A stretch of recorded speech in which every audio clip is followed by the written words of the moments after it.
Okay, so I'm back and I wanted to try something a little bit different with different videos moving forward. I was talking to one of my buddies and he was saying if you're going to do comic book stuff, why don't you just talk about the comics and like go over the events of the comics, because there's a bunch of people who do stuff like that on YouTube and Instagram and TikTok and like obviously, YouTube, I say YouTube already.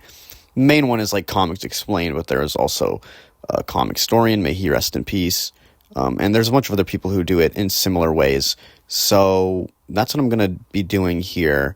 Yeah. And so I wanted to start off with Moon Knight by Jed MacKay, because this is one of my favorite comics. It's still ongoing right now, but it's a pretty decent story, so I can probably get a few solid videos out of it, and I want more people to be aware of this story because it's really cool and I think a lot of people would enjoy it, and I haven't seen a lot of coverage for it online. Like when I see people talk about what they're reading, I don't see a lot of Moon Knight, so we're going to do that first. This story establishes a new status quo for Moon Knight coming out of this big Avengers Age of Khonshu event, which I'll talk more about when it becomes more prevalent in this story. But basically, Moon Knight is running something called the Midnight Mission, which essentially just allows people to come in and ask for help if they have problems, and he will try to go out and help them to the best of his ability. And what happens in this first issue is that Moon Knight is told that people are going missing. He goes to investigate and he finds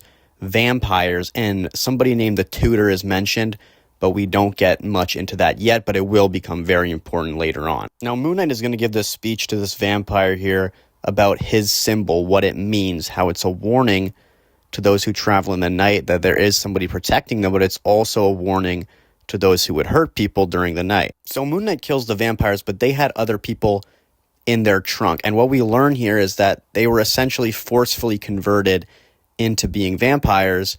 So Moon Knight spares these people because they didn't do anything wrong, obviously, right? Now we're going to have a conversation between Mark and his therapist, and this is a framing device that is used frequently throughout this story, and the therapist, Dr. Sturman, is going to be an important character who pops up throughout it. But basically what this conversation between the two of them is talking a bit about Mark's backstory, about how he turned on his fellow people, they killed him, and then he was taken in by Khonshu, essentially. But he's also Jewish, so it's a bit of a weird contradiction.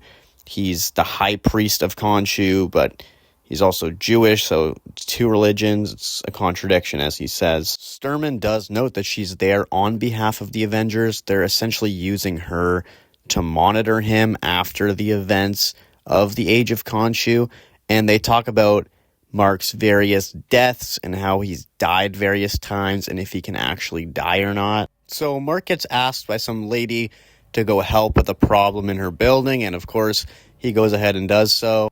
And so Moon Knight's going to recognize who he's fighting as Vermin, who is a Spider-Man villain typically, and he's going to say to him basically just like, I'm not Spider-Man. I'm not afraid to kill you. I will kill you, and I don't die, so you might as well just fuck off.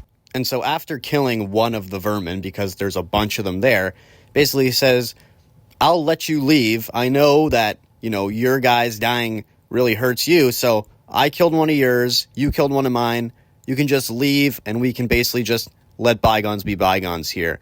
And, Vermin just ends up leaving. And so here you're basically just getting a bit more of a conversation between Mark and Dr. Sturman about the nature of Mark's relationship to Khonshu.